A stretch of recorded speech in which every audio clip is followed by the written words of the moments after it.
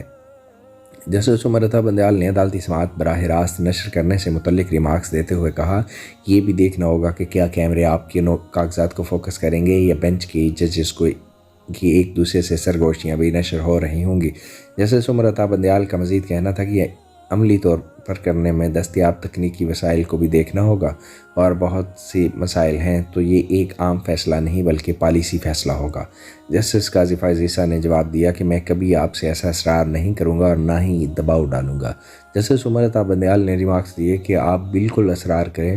ہم سننے کو بیٹھے ہیں۔ اس کے بعد جسٹس عمر بندیال نے گھڑی کی طرف دیکھتے ہوئے جسٹس قاضی فائز عیسیٰ کو مخاطب کرتے ہوئے کہا کہ 1 بج چکے ہیں اور آپ کو کل دوبارہ سنتے ہیں۔ جسٹس قاضی فائز عیسیٰ بینچ کو سننے پر شکریہ ادا کیا اور ایک بار پھر پیشکش کی کہ اگر وہ کہیں جذباتی ہو کر اپنے کیس سے ہٹ جائیں تو معزز ججز ان کو ڈانٹ سکتے ہیں۔ جسٹس عمر بندیال نے پھر دہرایا کہ ہم آپ کو ڈانٹیں گے نہیں لیکن روک دیں گے۔ اس کے بعد جسٹس عمر بندیال نے ڈپٹی اٹارنی جنرل کو روسٹرم پر بلا کر پوچھا کہ آپ خود دلائل دیں گے، کیونکہ اس سے قبل تو وفاقی وزیر قانون فروغ نسیم نے دلائل دیے تھے۔ ڈپٹی اٹارنی جنرل نے جواب دیا کہ میں وفاق سے ہدایت لے کر بتاؤں گا۔ جسٹس منصور علی شاہ نے مداخلت کرتے ہوئے کہا کہ 10 رکنی بینچ 2 دن سے بیٹھا ہوا ہے اور آپ کیا کہنا چاہ رہے ہیں کہ وفاق کو ابھی تک پتہ نہیں ہے؟ یہ تو بہت عجیب بات ہے۔ جسٹس عمر بندیال نے ریمارکس دیے کہ یہ نظر ثانی اپیلیں ہیں جن میں بہت مختصر دلائل ہوں گے، اس لیے آپ فوری طور پر وفاق سے ہدایت لے کر بتائیں تاکہ ہم نوٹس کریں۔ فل کورٹ کے سربراہ جسٹس عمر بندیال کا مزید کہنا تھا کہ ہم نہیں چاہتے آپ کا وکیل بعد میں آ کر کہے کہ میں نے تو کیس سنا ہی نہیں، اس لیے براہ مہربانی کل ہمیں جواب دیں۔ اس موقع پر جسٹس قاضی فائز عیسیٰ نے بینچ کو بتایا کہ سماعت کے بعد ان کو صحافی گھیر لیتے ہیں اور پیشکش کرتے ہیں کہ وہ سماعت براہ راست نشر کر سکتے ہیں۔ جسٹس عمر بندیال نے اس موقع پر دلچسپ ریمارکس دیے کہ ہمیں صحافی چاہیے، سرمایہ دار نہیں، اور اگر ہم نے براہ راست نشر کرنے کی اجازت دی تو ہم اس کے لیے سرکاری وسائل سے مدد لیں گے۔ سماعت ختم ہوئی تو کورٹ روم سے نکلتے ہوئے سوچ رہا تھا کہ وسائل کی زیادہ ضرورت تو نہیں، پہلے سے ہی سپریم کورٹ کی کراچی، لاہور، کوئٹہ اور پشاور رجسٹری سے وکلاء براہ راست ویڈیو لنک پر دلائل دے رہے ہیں، تو اگر صرف اس ویڈیو لنک کو سپریم کورٹ کی ویب سائٹ سے لنک کر دیا جائے تو پورا ملک براہ راست کیس کی سماعت سن اور دیکھ سکتا ہے۔ سماعت آج بدھ 11:30 تک کے لیے ملتوی اور مؤخر ہو چکی ہے، لیکن سب سے بڑا ہنگامہ ٹویٹر کی نظر ہوا ہے، جس پر قاضی فائز عیسیٰ اور ان کے اہل خانہ پر شدید تبرہ بازی ہو رہی ہے اور مختلف ٹرینڈز چل رہے ہیں۔ ناظرین، آپ کو ایک لمبی ویڈیو بنا کر دکھانے کا مقصد جو ہے وہ موجودہ حالات سے آگاہ کرنا ہے اور اس طوالت پر معافی چاہتا ہوں۔